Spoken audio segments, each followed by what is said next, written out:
Statesman Nation, here with Coach Hafner, talking about football here, Coach. It's football season. It's football season.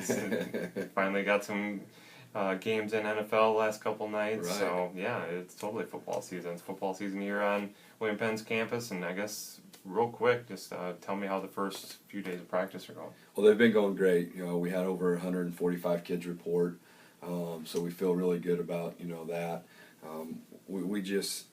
This has been for the last 4 or 5 years here. We just have such a great group of kids. Yeah. They get along with each other. They enjoy the time off the field, Mm-hmm. hanging out with each other and things like that. So it's really enjoyable for us to bring in a new group, knowing that the older kids are going to accept them and welcome them in, and they sure have done a great job. And as far as practice goes, we're very pleased with where we're at. We're only on day 5. We're on practice 7 or 8, and so it's just one of those things where we're making mistakes, but they're not mistakes that you can't fix. And for our young kids, they're learning something completely new, and they've done a fantastic job. So we're really excited about what's going on so far. Yeah, definitely. All right, well, let's rewind here, look at 2015 again, then we'll talk about Offseason a little bit and then get into the players' position. But yeah, talk about last year, nice, solid start to hard play. I mean, especially a great start, and then a game or two probably got away from us that we thought we should have won. But that's going to happen when you get into a new conference and not exactly sure what to expect from people. So well, so many close calls. You look at you go back to Baker and we just didn't play well, and they played really well. Credit to them; they were a good football team. Obviously, in the end, they ended up going to the second round of the playoffs, and but to get beat by Benedictine in double overtime and to go on the road to Evangel, that was a tough loss for us. We played well enough to win that game, we just didn't get it done. And and then Grandview at the end, we gave ourselves a chance, and really that's all you can ask for against a very good football team. And so 7-4 record was good. Could have been better, and probably maybe could have been worse. But one of those things that you're never pleased with 7-4, but it was a good year. Hopefully we can turn the tide and win those close games that we didn't win last year, and continue to beat the teams that we beat, and end up at the top of the conference. And that's our goal every year, and our kids have set that goal again this year, and so we're excited to get the season started. Off-season wise, obviously you guys lost a big senior class, which is a testament to just the kids sticking around for that long, and then going the whole four years. But obviously a lot of kids you had to replace, so the recruiting trail was hit very hard, and then you had to start working with, obviously you've only been working with the new kids for a few days, but working with all those returners that are now having to step in to those shoes that were left by the seniors. But talk about the all season a little bit. Well, it was a daunting task, no question. We for the first 6 games last year we started 11 seniors on offense, and so fortunately for us, 2 years ago we did a really good job recruiting some really good players, and so we'll be inexperienced on offense, but we won't be any less talented. We'll have a lot of talent. It's just all about those kids, getting game action and understanding, the speed of the game and things like that. And so talent-wise, we feel really good about where we're at. You can never replace experience until you get it. And, we're excited for these kids to step up and take their turn. That's college football. You don't, they're only here for 4 or 5 years. They're not going to be here forever. And so it's those kids' turn, and so far they've done a really good job stepping up, and we're not changing anything really, so they've been in the system for a year or two now, and we're looking forward to seeing them take action. Definitely.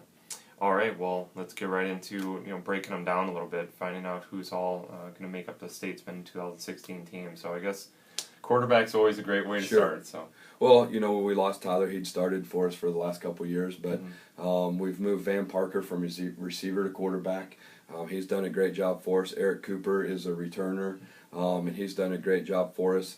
We moved Hunter Anfinson from quarterback to receiver, so now he's out wide, but we brought in 3 young kids that we feel really good about, and Nick Haddock, Brett Schneider, and Logan Blackman. All those kids have actually run the option before, so they're not spread quarterbacks that we're trying to transition. These kids have all been in the offense. So we have a pretty good little battle going on right now between Van and Eric, and we'll let this play out for about another week or so. Hopefully, make a decision, and be excited about whoever we choose, and know that they can go out and get it done on Saturdays. Right, definitely. All right. Well, in case they're not running the ball or passing the ball, who are they? Who are they giving the ball to? Well, at fullback, it's probably again one of the deepest positions on our roster. We for some reason fullbacks want to come play for us. Well, which is good because they're going to get beat up. So that's it's right. A good thing that you got a lot of and they're going to get to carry it a lot. Yeah, and so they're excited about that when they get here. But obviously Nate Van Veldhuizen's back and had a great freshman year, and we're excited that he's back. And Amos Johnson is back, so the 1-2 threat from last year is back again, and so we feel really good about that. You throw Lyle Jennings in the mix, who redshirted last year, transferred from Rochester Community College. You got Brandon Brown, you got Brandon Polito. Those kids have been in our program for a while. You got Jake DeHammer, who transferred to us from Grandview. Right. And then you throw in Caden Strassers and Ben Simmons and some guys like that, and it's just one of those things that we're deep. Yeah, unfortunately, there's only one ball out there for them to get it. But there really is, and so, but all these guys have done a great job. The young kids have come in and really learned the position, and we feel good about the position this year, but we feel good about that position for years to come. At slot, you've got Carl Sibbles, you've got John Ward, you've got Michael Watt. Sage Ersman's come in from Linville-Sully. He was an all-state performer at Linville-Sully. Just a whole slew of those kids, and so we're really excited about the opportunity to have our older kids groom our younger kids. But experience-wise, probably slot is probably the most experienced with Carl and John back there. They're both upperclassmen and feel good about that. At receiver, by moving Van from receiver to quarterback, now we have Desmond Douglas out there. We moved Tyler Wood from quarterback to receiver also.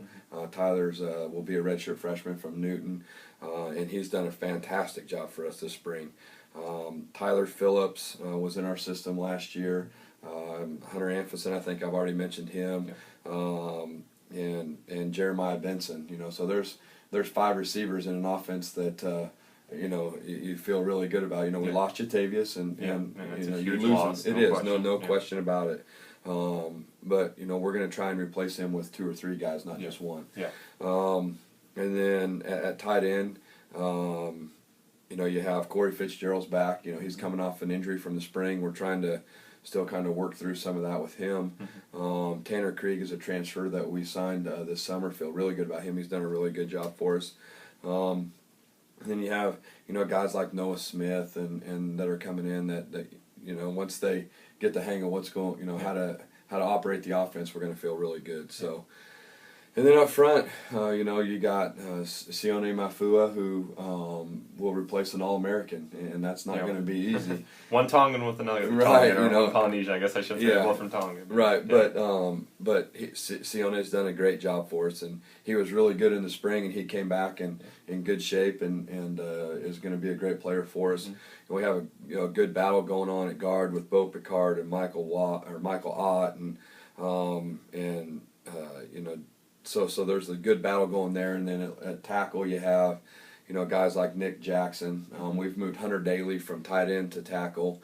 Leonard Grillo was a transfer for us in the spring, and so there are a lot of other names, but those are the ones that are kind of standing out right now for us, and we feel good that they're going to be able to take the field on any Saturday afternoon and win some games for us. Yeah, and those are the unsung heroes that especially with so many, or pretty much your entire line graduating, now these guys step in, and that's a big hole that they have to fill. But I think you feel, if we've had conversations, you feel pretty confident that they're going to step in, and you'll take some lumps early just because of that inexperience. But again, they're talented and they understand what their roles are. Exactly, and I failed to mention Joe Reschman. Gosh, he's been kind of our most flexible. He can play center, he can play guard, he can move around quite a bit. So Joe's done a great job, and Joe's been in our system for a couple years now, and has really worked himself into to some playing time. So we're excited with what he's done for us. Great. I guess switching gears here, going to the other side of the ball. If you want to start defensive line, the other side of it. Sure. Obviously Hunter Berry is the stalwart there. I mean, he's 2-year first team all conference. Even in the mid states, he was first team. Moved to the Heart. He was a first team all conference guy. Look for him to get some All American honors, and behind him you have Isaiah Saee, who will be a redshirt freshman. We feel that he can. He actually was playing fullback for us last year at this time, so he brings a little bit of athleticism. Not that those guys on defensive line aren't athletic, right? But a little different speed and a little different understanding, I guess, too. So, he's done. I mean, he worked. We moved him in the spring, and he did a great job this spring. You have Marcus Bell also at the nose, and Malik Young's coming off an injury, and we're not quite sure when he's going to be ready to go. But you can also throw his name in the mix there. At defensive end, you have Cooper Gosh and Anthony Jackson and Dalton Haddock and Rashawn Coleman, and there's 3 or 4 freshmen that you could throw in there too. And unfortunately, I guess we can't travel 115 guys. Exactly. But depth wise, we feel good about our depth in the D line and quality depth. So. Linebacker, you have Jake Baptiste and Mason Wissey. You've got Mason Rohr. Who am I missing? I can't really think of that right off the top of my head, but and then we have a slew of young kids that are playing great. Leandre Fisher, you can throw his name in that mix, and Aaron Allen. Those guys have all paid their dues and bought their time, and now it's their turn. And a credit to those guys is some of those guys, Aaron Allen and Mason Witsey, are juniors, and they've stuck it out. And now it's their turn, and so they've played some, so they have some experience. But now it's their turn to step up, and they've done a fantastic job. And Justin Beener will play an outside linebacker for us. So again, you're talking about 8, 9, 10, 11 guys, and that's not even including the great freshman class of linebackers we brought in. So in the secondary, you have Antonio Brown will lead that group. At corner, he'll be a senior this year. At the other corner, you'll have Dejon Shaw, who started for us last year. And then at safety, you'll have Kyle Baldessari and Walter Eastwood. Winston Green's a transfer in the spring. And then depth at corners, will be young. So we have some freshmen battling it out there for some depth. And, it's just one of those things that depth-wise on defense, probably as deep as we've ever been. And then you get to corner, and it'll be extremely talented, but extremely young. And in the NAI football, that you get that. That sometimes those guys, you just have to count on them to come in and be ready to go. And we feel that they're talented enough to be able to step in and maybe play for us. Yeah, they can step up and just figure it out as they go. And maybe that's really what it is. You kind of just throw them in there, say go play your best, and we'll fix the mistakes that you make. Get in the fire and get burned a couple times, but hopefully that's it, and then you learn what you need to learn. Exactly. So, special teams.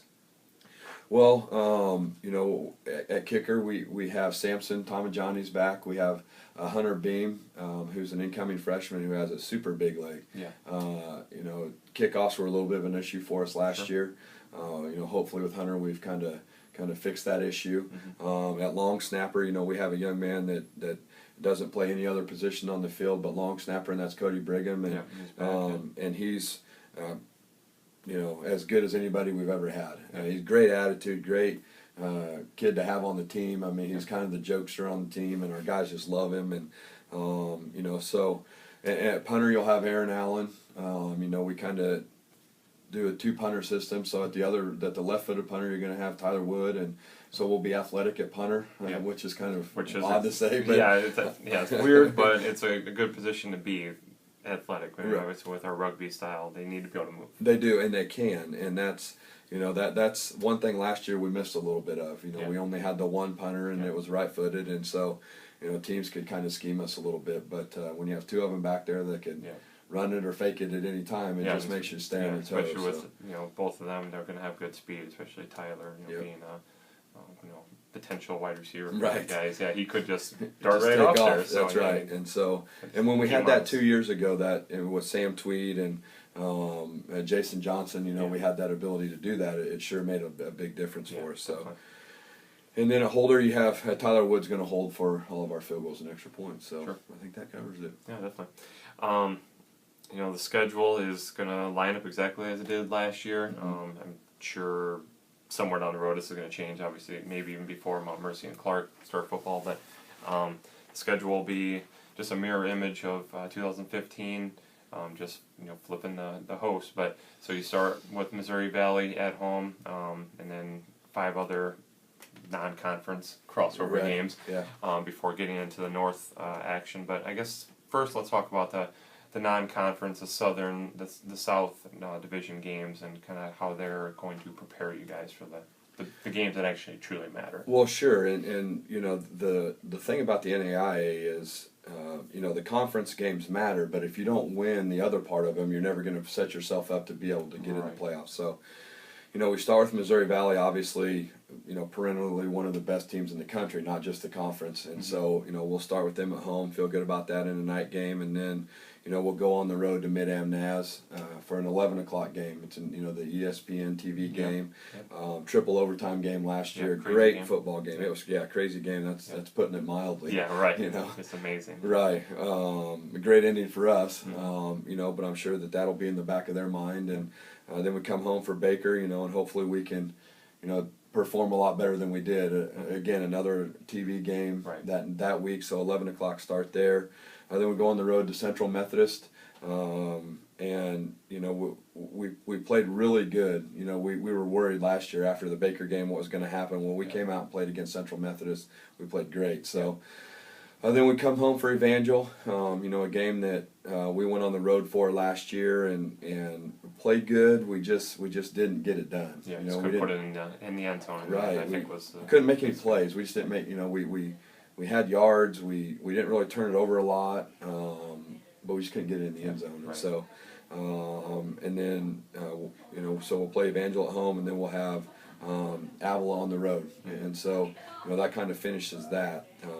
Heading to our bye week, hopefully we can feel good about where we're at. Moving up the rankings, and then Peru and Culver Stockton back to back at home with Peru being homecoming week. So that for some reason that always. We play pretty good on homecomings, and we'll have to play good against Peru State. They're going to have a good football team this year, and I know they're excited about what they have coming back. And Culver Stockton, just talking to Coach Duvendeck, he last year he was kind of down on his team toward the end of the season. They weren't playing very good, and but he said that they feel good about where they're at. They've kind of retooled and got some new faces in there, and we'll head to Benedictine. And the overtime loss, which was big, and we were without our starting quarterback that day, and still played really well. And we lost that day, and probably at that point took us out of the playoffs. We thought, you're right. And then we go down to Graceland, played really good that day. Our kids again bounced back really well and got a big win there, and so we'll play Graceland at home, and then we'll head to Grandview, and just. Hopefully we're still in the mix. Yeah, hopefully it's a mirror image of last year where you have a chance to make the playoffs and have a chance to win the conference title, which is obviously your first and foremost goals. Exactly, and we want the trophy back. Yeah, right. They've had it for 3 years, so we need that thing back on our campus. And, so that'll conclude it, and hopefully we play good enough to move on. Definitely. I guess always nice to put a nice little bow on it on the season. So. Talk about the keys to success this year. Well, I think the keys are going to come early. Without the experience, it's there's going to be peaks and valleys. Yeah. And we can't get too excited on a peak, and we can't get too low in the valley. We just got to kind of ride the wave. I think our defense is going to have to play really well early, just to kind of allow the offense to get their feet under them a little bit, and figure out the speed of the game and some of those different things. But again, and it's like I tell everybody, we'll be inexperienced, but we'll be just as talented as we were last year. So, it's just a matter of time before, the talent kicks in and the experience, and then they come together. And but I definitely think our defense will have to carry us a little bit and play well, and maybe create a few more turnovers than they have early on, and we'll just kind of have to wait and see how that inexperience develops. Sure. All right, Coach. Well, it's a whole 15 days away. Yes, it is. 2 weeks in a day. Yep. 6 o'clock start against Missouri Valley for the season opener in 2016. So best of luck, Coach. I'm sure we'll talk as the season. I know we'll talk as the season progresses and talk more and actually do a full preview of Missouri Valley and such. But best of luck the rest of camp, and keep everybody healthy. That's exactly right. Keep rolling on the straight line. So. Right. Thank you very much. We're looking forward to it. Okay.